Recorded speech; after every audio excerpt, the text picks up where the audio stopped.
Assalamu alaikum, dear students. Welcome once again. Now we are going to start the next unit of your physics portion, that is gravitation. Before this, we discussed about the motion and force and laws of motion. Then the next was work, energy, and power. So we concluded that to bring motion in any body, we need to apply the force. Now, taking consideration the whole universe, it works on four fundamental forces. तो चार basic forces जो है वो है strong nuclear force, weak nuclear force, electrostatic force, electric force, और last है gravitational force. तो first point you will remember, we concluded from here that the gravitation, it is among the four fundamental forces. तो gravitation के बारे में बहुत study हुई. जैसे पहले हम अंडरस्टैंड कर लेंगे ग्रेविटेशन किसे कहते हैं. ग्रेविटेशन का मतलब है जब कभी भी दो बॉडीज हम सेपरेट करते हैं बाय सम डिस्टेंस या लोकेट होते हैं एक दूसरे के नजदीक, तो वो एक दूसरे को अट्रैक्ट करते हैं. Simply we will say gravitation is actually a force of attraction between the two bodies having masses. तो ये ग्रेविटेशन, पहले इसकी डेफिनेशन लिखते हैं. Now we will see that it is the force of attraction between the two bodies having mass.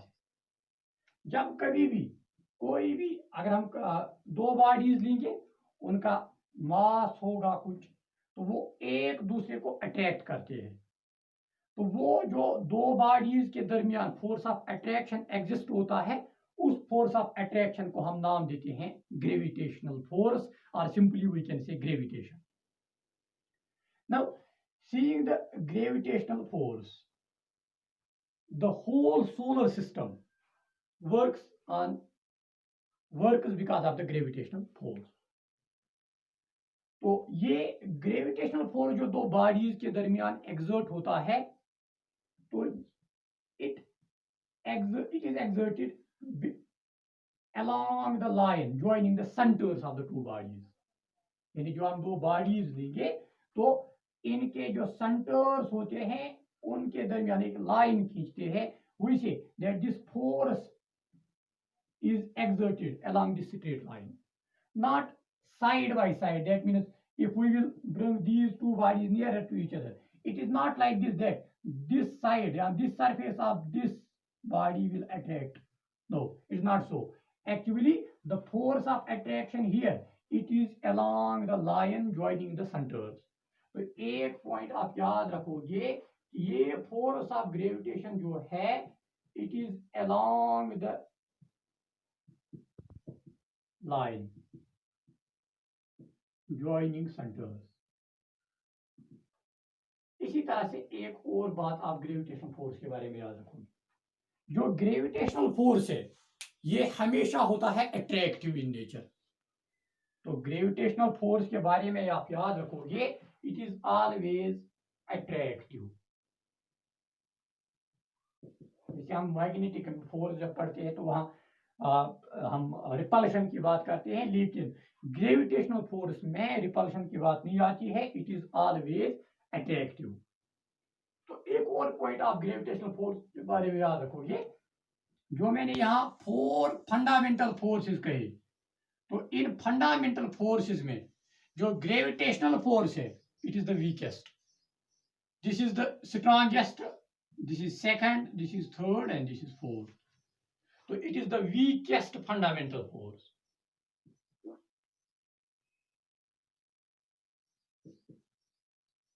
अब यहाँ आपके जहन में ये बात भी आ सकती है कि मैग्नेटिक फोर्स होता है, मस्क्यूलर फोर्स होता है, फ्रिक्शनल फोर्स होता है। एक्चुअल वो फोर्सेस जो होते हैं, those are the types of these fundamental forces. वो भी फोर्सेस है, लेकिन फंडामेंटल फोर्सेस जो है वो 4 ही है। और बाकी फोर्सेस जो वजूद में आती है हमारी डेली लाइफ में, जो हम देखते हैं, तो those are actually the types of these fundamental forces. अब यहां तक हमने ग्रेविटेशन समझा, ग्रेविटेशन का मतलब क्या है और ग्रेविटेशन के साथ कुछ प्रॉपर्टीज एसोसिएट है वो क्या है। अब ग्रेविटेशनल फोर्स दो बॉडीज के दरमियान कितना है, इसका मैग्नीट्यूड कितना है, उसके लिए हमें पढ़ना पड़ता है यूनिवर्सल लॉ ऑफ ग्रेविटेशन, या we can say Newton's law of gravitation. तो इसके बाद जो हम डिस्कस यहां कर लेंगे, that is Newton's law of gravitation.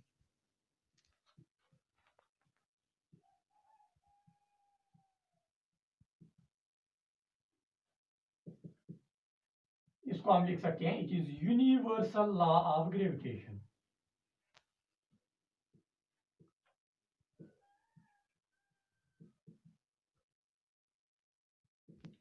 Newton law इसीलिए इसको कहते हैं क्योंकि ये न्यूटन ने फार्मुलेट किया था।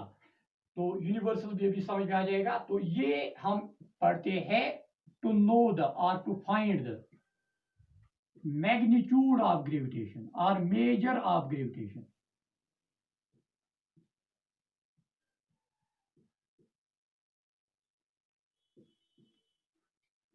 तो मैग्नीट्यूड ऑफ ग्रेविटेशन जानने के लिए, ग्रेविटेशनल फोर्स के मेजर को जानने के लिए हमें universal law of gravitation understand करना पड़ता। अब देख लीजिए यूनिवर्सल लॉ ऑफ ग्रेविटेशन के रिगार्डिंग।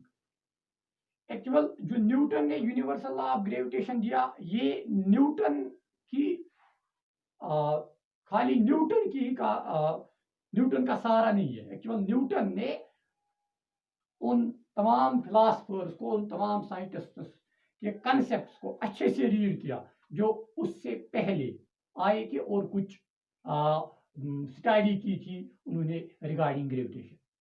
लाइक एक साइंटिस्ट था, उसका नाम था ब्रेहे। तो इसने भी बहुत स्टडी की थी regarding the position of the stars. तो ये डाटा कलेक्ट करता था, पूरी जिंदगी में उसने अपना डाटा कलेक्ट किया regarding the position of the stars. तो इसका स्टूडेंट था, उसका नाम था सर जॉनस केपलर।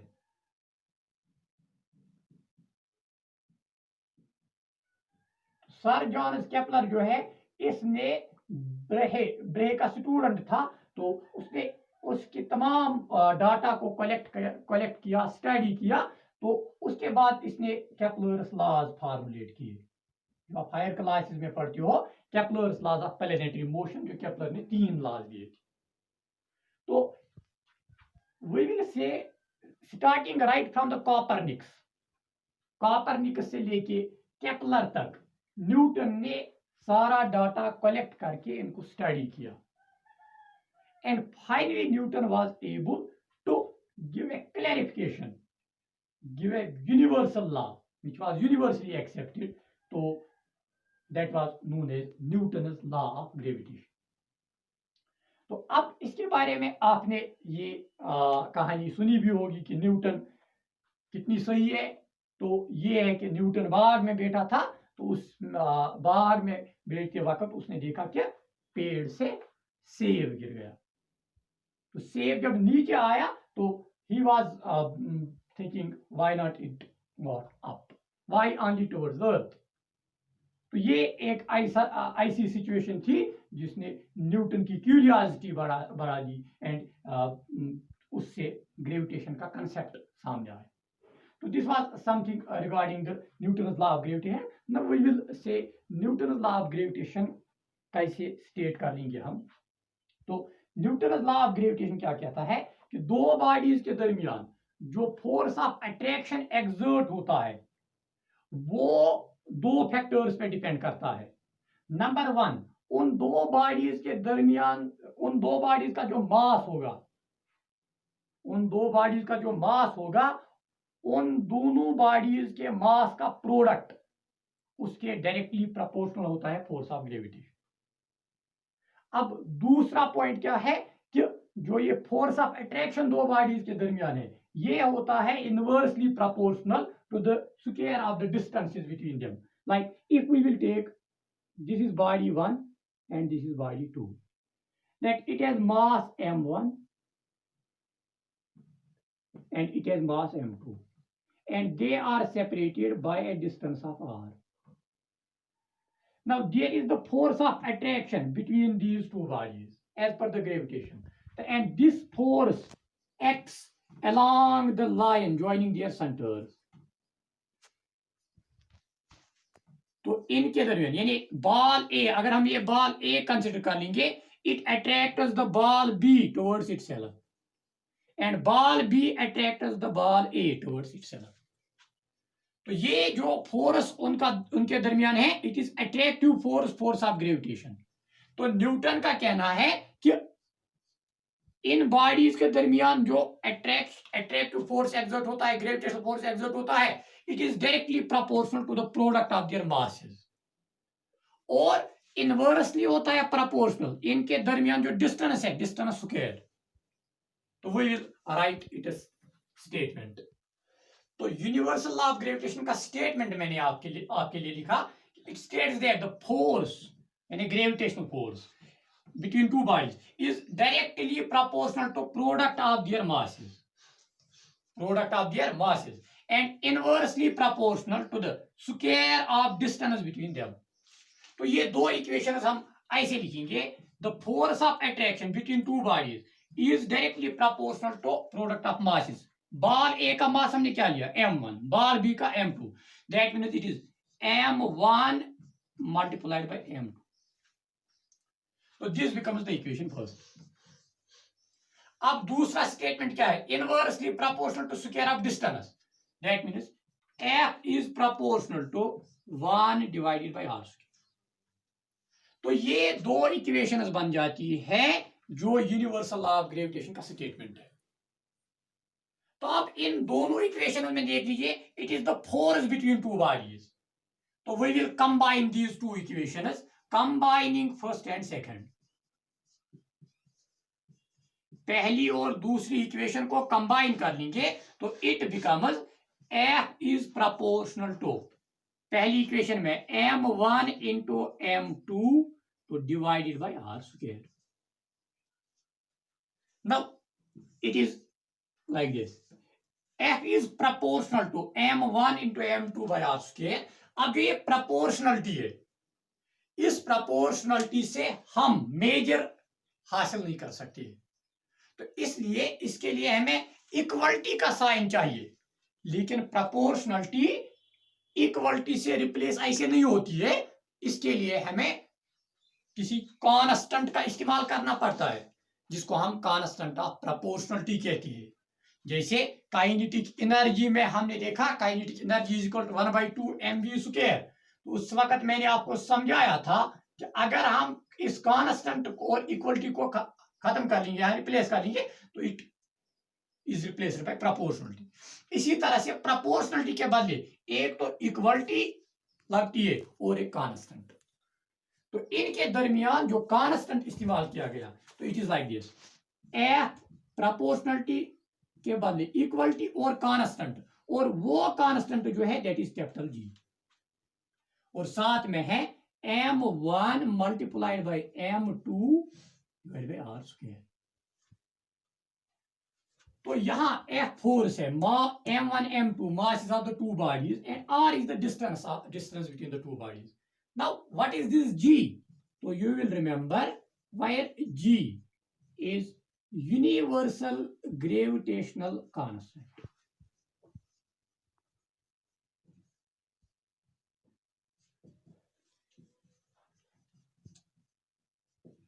तो यहां जो ये आपको इक्वेशन के एतबार से हासिल हुई, F is equal to G m1 into m2 by r square. This is known as universal law of gravity.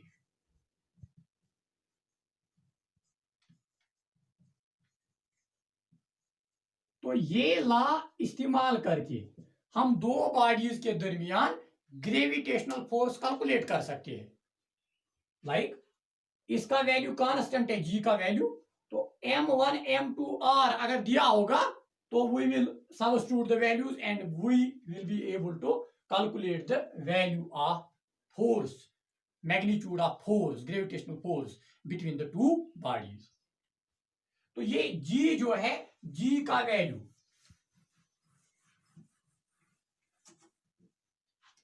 जो g है, यूनिवर्सल ग्रेविटेशनल कांस्टेंट,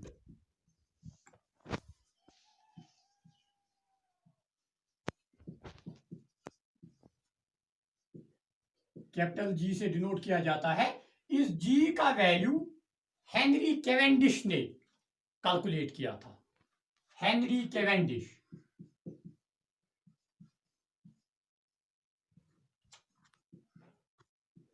तो क्या 2 बाल्स दिए थे गोल्डन, उनको सेपरेट किया बाय डिस्टेंस ऑफ 1 मीटर।